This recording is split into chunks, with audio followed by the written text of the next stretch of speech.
Good morning students, my name is Ritu. आज हम introduction करेंगे मैनेजमेंट इंफॉर्मेशन सिस्टम के। Management information system is defined as a software hardware that help organisation and analyse the data. Information system जो है उसके लिए हमें hardware और सॉफ्टवेयर की ज़रूरत होती है, क्योंकि हमने ऑर्गेनाइजेशन में वो जो डाटा है उसको एनालाइज भी करना है, तो उसको ऑर्गेनाइज में रखना भी होता है। इसका मेन पर्पस ये है कि information system is turn to raw data into useful information that can be used for decision making in an organisation. इसका मतलब ये है कि जो इंफॉर्मेशन सिस्टम होता है किसी भी कंपनी का हो, जिसमें डाटा क्या करते हैं हम सेव करते हैं फर्दर डिसीजंस लेने के लिए, ठीक है। ये जो है हम सिंपली अगर देखा जाए, जो डाटा होता है रॉ मटेरियल्स होता है। जैसे मैंने ऐसे ही लिख दिया नंबर 12। इसका मतलब क्या है, नंबर 12 किसी की एज भी हो सकती है, ठीक है, रूम नंबर भी हो सकता है, सीट नंबर भी हो सकता है, हमें क्लियर डिफाइन नहीं है, ठीक है।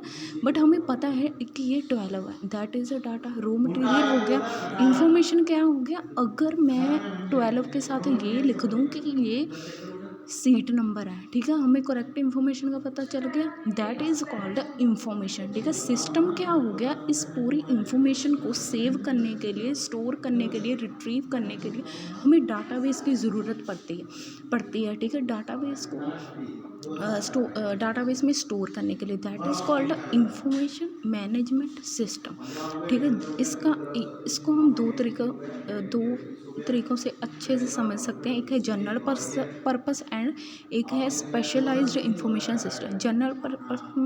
जनरल पर्पस में क्या आ गया कि हम इसमें सिर्फ ये देखेंगे कि जैसे कोई भी 2 पीसी है, ठीक है, एक पर्सन जो है उस पे गेम यूज़ कर रहा है, गेम का एक पर्सन है एमएस वर्ड यूज़ करता है, तीसरा पर्सन है वो वहाँ पे कोई पीडीएफ वगैरह तैयार कर देते हैं। मतलब हम सिंपल से अपना सिंपल सा पर्सनल कोई भी काम करते हैं अपने पर्सनल लैपटॉप पे, उसको हम कहते हैं कि वो हम जनरल पर्पस के लिए यूज़ करते हैं, ठीक है। Information system, specialised information system क्या हो गया, उसमें क्या होगा कि कोई भी ऑर्गेनाइजेशन है ना, जैसे सपोज करो कि कोई स्कूल है या कॉलेज है, वो स्टूडेंट्स का डाटा जो है उसको स्टोर करने के लिए क्या बनाता है, सॉफ्टवेयर बनाता है, ठीक है। कोई भी पहले क्या होता था, पूरी जो प्रोसेसिंग होती थी ना, वो फाइल प्रोसेसिंग होता था, फाइल में डाटा नोट डाउन कर लिया जाता है। लेकिन अब जो है पूरा कंप्यूटराइज्ड हो चुका है, ठीक है। जो डाटाबेस है वो पूरा एक सॉफ्टवेयर बनाया जाता है, उसमें पूरी स्टूडेंट्स की डिटेल्स,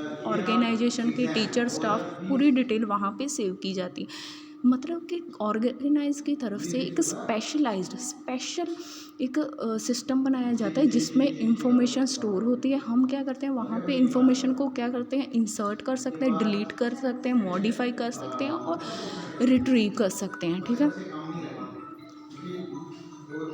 इंफॉर्मेशन सिस्टम के लिए हमें क्या कंपोनेंट्स क्या है, computer hardware, software, database, network and procedure.